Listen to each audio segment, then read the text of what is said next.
Hey guys, welcome back to my channel. It is me, Heather B. Denture Diva. What is... I hope you guys are all doing well. For anybody that's new to my channel, I handle dentures, medical, life. I also have a second channel that I just started, Inside the Mind of a Diva, which is health, skincare, makeup, you name it, I talk about it. I've done vlogging on there. There's everything on that one. So definitely get subscribed to that one, guys, because that's some awesome ass giveaways for all genders of people, what they like and want. So before I get started, guys, don't forget to subscribe. If you guys like my channel, don't forget to subscribe. Click the bell button and click all, because if not, YouTube doesn't tell you crap. And then you miss out on my giveaways, which are coming very, very soon. So please pay attention to my videos, because don't forget, guys, I hide my giveaways a lot of the time inside of videos. So if you don't fully watch a video, you totally missed out on a giveaway that could be something you've been waiting for.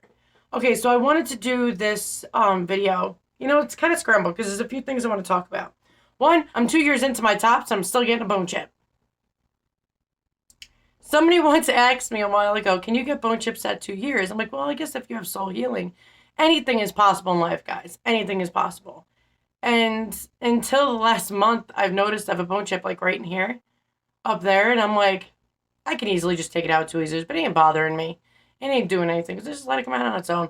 But I was like, that's so freaking weird. But you guys gotta understand, I also have an autoimmune disorder.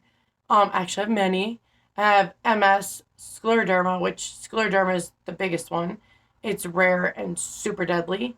So I have multiple sclerosis. Scleroderma is called systemic sclerosis. And I have lupus, Sjogren's, RA, sarcoidosis. I have so many things. That's ridiculous. So autoimmune issues can cause slow healing. Somebody once asked me if fibromyalgia is an autoimmune. It is not. Autoimmune is a soft tissue connective disorder. Fibromyalgia is overactive nerves. There's actually no test for fibromyalgia. There isn't. All they do is poke you and press on your pressure points, and which are gonna hurt, obviously. But they misdiagnosed me, told me I had fibromyalgia when I didn't. They did a biopsy and found 2 biopsies.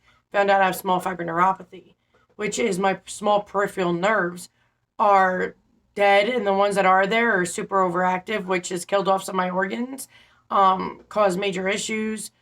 Mine turned into large fiber, which is very rare. So people that have small fiber neuropathy, don't think yours is going to be like mine. Mine is just a shit show. So mine turned into large fiber neuropathy, which is a big pain in the butt. So I'm on Lyrica, which that's going to be separate, drifting off. So yes, if you have an autoimmune disorder, diabetes, stuff like that, it could definitely slow down your healing process. I mean, your gums can fully heal and do all that, but if you have bone chips, they could take forever to come out. I'm not going to front. It could take forever to get to the surface. So bone chips are not harmful. So many people have asked me, is it harmful? Do I have to worry about it? No. 95% of people that get extractions end up with bone chips. If people don't, so rare if that actually happens, you can end up with bone chips and not even know. Damn it. Hold on, guys. I gotta check on the brownies. My thing is beeping. Alright, guys, I'm back. Sorry. I bake and cook a lot. Freaking Italian. That's what we do.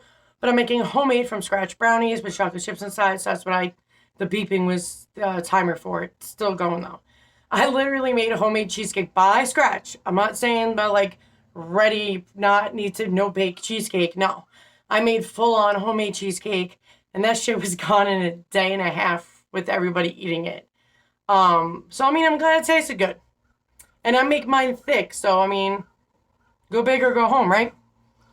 But you guys gotta have patience with this process. So many people expect to get it done, and then a week they can eat anything. That's not how this works at all. No. Even if you don't have dentures and say you're not getting immediate dentures because you can't afford it, or you just can't, or your dentist don't do it, which is weird. It's rare that a dentist doesn't do immediate dentures. And it sucks because you got to understand, if you get all your teeth taken out, it's great to get a dentures immediately. Main reason why you don't have all that extra space of not having a denture in there, no teeth in there. So it's like people with no immediates. They go from getting used to not having any teeth in their mouth, having all that space in their mouth. And now they're going to denture with way less teeth in their, with way less space in their mouth. When you get immediate, you automatically go from having teeth to dentures, which makes it so much easier to adjust. So much easier to adjust. So I always tell people, if you can, I recommend you highly getting immediate dentures, because not only does it act as a Band-Aid, so it can protect you from dry socket, it can protect your food getting into that. It literally acts as a Band-Aid. Now people always ask me why my speech never got really affected. Now, some people don't really much have a problem with speech. Speech is the one thing that comes back very quickly. But I tell people, I've seen people just stop talking because they don't like the way they sound. Even I didn't sound great at the beginning. But if you do that, you're never going to get used to speaking. You can't prevent yourself from doing something. You got to keep going with it. So, I mean, you have to keep talking. The more you talk, like I tell people, read out loud 30 minutes a day, twice a day. Go get a book and go do that twice a day, every day. Read out loud. Not in your head, but read out loud. And it helps you practice. And your speech comes back quickly. Now, you got to understand, I have an autoimmune disease, scleroderma, which is overproduction of collagen. It basically turns my body to stone. I have the severe one, diffuse scleroderma. Now, my mouth just got smaller and smaller and smaller and smaller because it's made my jaw and everything smaller. So the teeth I did have in my mouth, my normal teeth and all that, my speech became an issue. And my tongue, all along the sides, had ridges because I kept biting it because my teeth were now not even close to where it should be, and everything was shrinking. So when I got dentures, it like corrected everything. And it was the right, they did my jaw impressions. That's what they do. So with the right fitting, I had more room in my mouth. I was able to do more speaking. Hard G's were more of a problem, but you got to understand, before your gums shrink and you have your denture in, your denture is lower, right? And, it's going to be a little harder to speak, but as your gums shrink, your denture goes up and back. So, I mean, the horse mouth thing goes away in like 2 weeks. So stop stressing about that. Some people are like, Heather, I got horse mouth. Give it a week or two. It'll go away. Gum shrinkage. Don't worry about that. That goes away. Because honestly, I always think a dentist does better if you do have somewhat of a horse mouth. Not ridiculous. Your gums shouldn't be showing. But have somewhat of horse mouth, because that means you're not going to completely lose your lip when it goes back with all that gum shrinkage and up. Which is a godsend. But when your gums shrink, you have more space, so you're able to talk better. So many people are like, well, I'm not doing dentures then. You think you sound better without dentures than you do with? No. Nope. When I was first doing with no dentures and I was trying to talk to my kids, I was like Elmer Fudd or freaking Daffy Duck. That shit was no joke. So my dentures stay in my mouth until I go to bed and take them out. But everybody needs to have patience with this. So, like, you guys, I get messages 24/7. And they all ask the same questions. And that's why I made a support group, because so many of you just need that reassurance. It's going to be okay. It really is. This journey is what you make of it.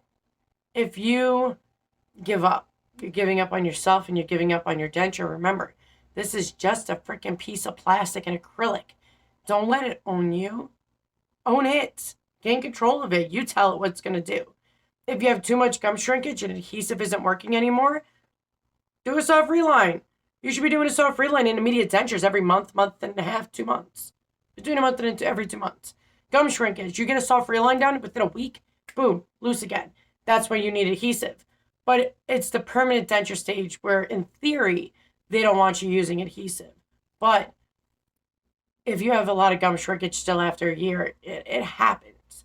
Sometimes you need to. But I use Denture Fit. And Denture Fit helps me a freaking tremendous amount. Not only is it great suction, but man, is it comfortable. I got so used to my denture and I wasn't even able to feel it. Like right now, I don't feel it in my mouth at all. Cushion grip. I don't even like cushion grip. And Denture Fit is so comfortable and all of that. And that's another thing. People are like, Heather, why don't you like cushion grip? I'm like, watch my video. I show you, when I do a product and I test something out, I show you every second of me using it. I show you how they tell you to do it, me doing it exactly how they do it. I show you how I get it in, try to get it in. It took me 2 hours or something like that, around that nature, to even try to get cushion grip molded.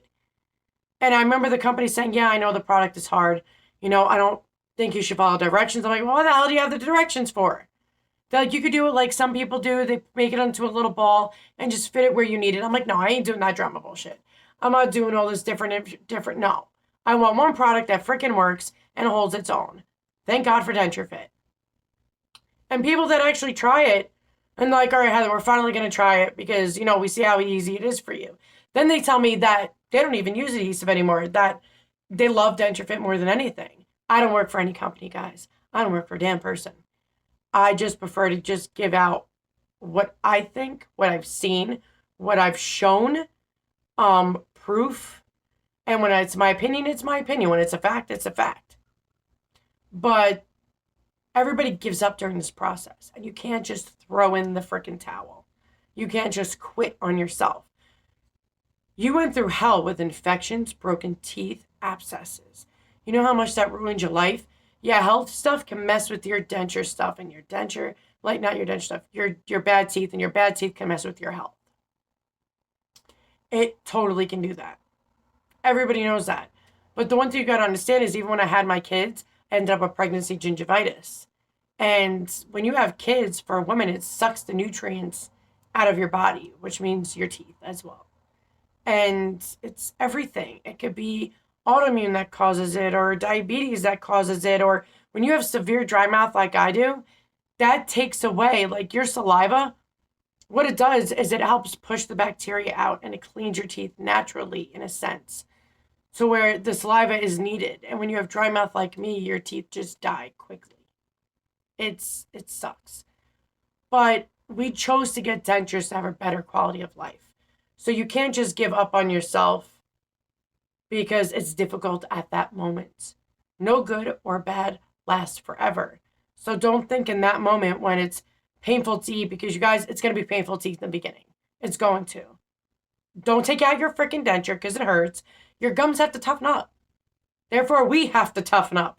So we have to just take small bites, eat soft, solid foods, and keep going from there. And you take small bites, you take your time eating, and one day, it's like all of a sudden you wake up and the pain's completely gone because your body got used to it. Don't just throw in the freaking towel and take out your denture. Your body was not made, your jaw was not made for you to eat solid foods, swishy foods, whatever, on top of just the jaw and have no teeth in its place. Dentures are not just cosmetics. They are also meant to help. And the reason why, people say, when you read online, main issues denture can cause is malnutrition. Because so many people quit and give up and don't eat the proper nutrition.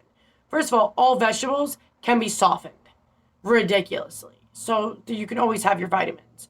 Do not drink your diet. Don't go for those protein shakes or those freaking meal replacement shit. That is not food, and that is not to keep your life going. That doesn't help you get used to dentures. You got to keep pushing forward. And guys, if I could do this, why the hell can't anybody else do it? I'm not Superwoman. I'm determined.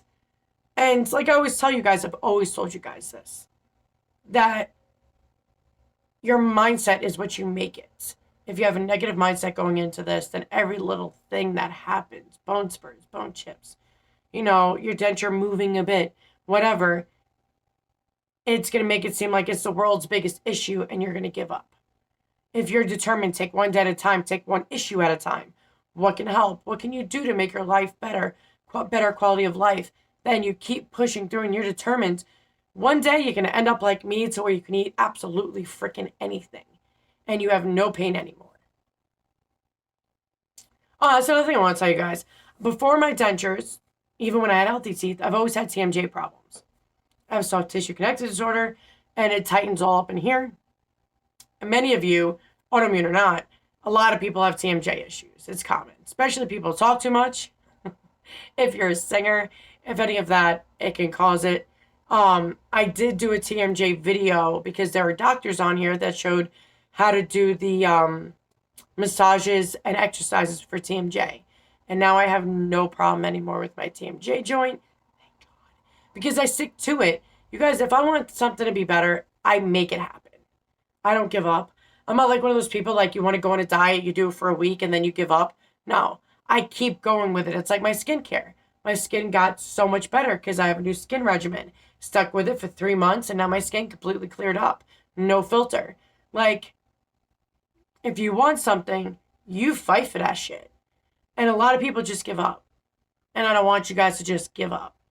Because that's why I created this channel. So you guys have me to talk to at any time. You can always be part of my Denture Support group. The link is down in the description below. Just click on the arrow next to the title of this video. Drops down all the information of codes to get discounts off certain products, or, you know, links to companies, or anything that I normally get frequently asked is in there. So people know how to find it. And the link to my Denture Support group, my Instagram, all that's on there. But there's no reason to give up. Because I believe in every single one of you. And if I could do this, anyone can. And I tell you guys, this journey is more mental than physical. And the strength we need to have mentally to get through this process in the beginning. You need to have a positive support system around you, to have your back, to keep pushing you forward. And that's why I created my group. Because I don't take nonsense. If you're a shitty human being, you will not be in the group. I check everything. I deny people more than I approve them. Answer the questions and you shall succeed. Like, it's just easy and self-explanatory. But if people are rude and mean, they don't follow the directions of the group and the rules, automatically taken out. I don't hesitate. I'm not messing around. Because I'm there to make a safe space for everybody else. So it's a lot of work and determination for that group. But like anything, doing that group is a lot of work. I do it. I stay strong. I made it. I built it. And I kept going with it for over a year now. And with anything in life, whether you have kids, whether you have a new job, whether you have whatever, if you want something in life, you'll do it. You'll succeed it. You'll learn at it and you get better at it. This is the same thing. It's like a new job. You learn about it. You get better at it. You keep going with it. The better, the practice, more and more. Boom, you're better at it. Life is a lot easier. And you could become a pro. So don't give up on yourselves, guys. Don't. I know moments can be hard because I've been there. But don't ever give up. Because when you give up, that's when your life is going to get harder. You're going to end up losing so much bone. So much bone loss that, like, say in 5-10 years, you now want to start using dentures. You might not have enough bone for the denture. And that's happened to a lot of people that I spoke to. It's like, you know, we saw your videos and now I want to get back into dentures. But the problem is I can't. Alright guys, you changed the scenery in my bathroom. Everybody came rushing home and screaming up the stairs, freaking chasing each other. I'm going to get going. I will make a part 2 because I have a lot to explain to you guys. But don't give up, guys. Because anybody can accomplish anything if you set your mind to it. Anybody can. And to see people give up, or you guys, you know what bothers me? Is people in my support group or any support group, people more common to post negative than they are positive. And then all of a sudden you stop seeing them post and they're like, oh yeah, everything's great now. I'm like, well, I understand that in the support group. Because people only focus on the negative and they never bring up the positive. And like I tell everybody, don't just in my support group bring up the negative. When things get better, tell people that. It gives them motivation to know that things do get better. But when people only see negative in any support group, they can be like, oh, it never gets better. No, it's just that people never told you it got better. So they're living a better denture life. Like there's a few people that disappeared and then they came back and they're like, oh yeah, I have no problem eating now. Everything is great. I'm like, so make a post about that. Say, oh, life got better. It's easier now. I can eat now. But people will always comment more negative than positive. Why that is, I have no idea. But I always in my support group try to make everything uplifting and positive. And I literally pin the posts that are positive and uplifting and shows you that it does get better. It's not just negative. People just post the negative. They don't show you the positive. And that's what I try to reinforce in my group, that you're going to have mixed, good and bad. But make sure you show both, not just the bad. But I love you guys. Have a great day. Have a healthy, happy denture day. Later, guys.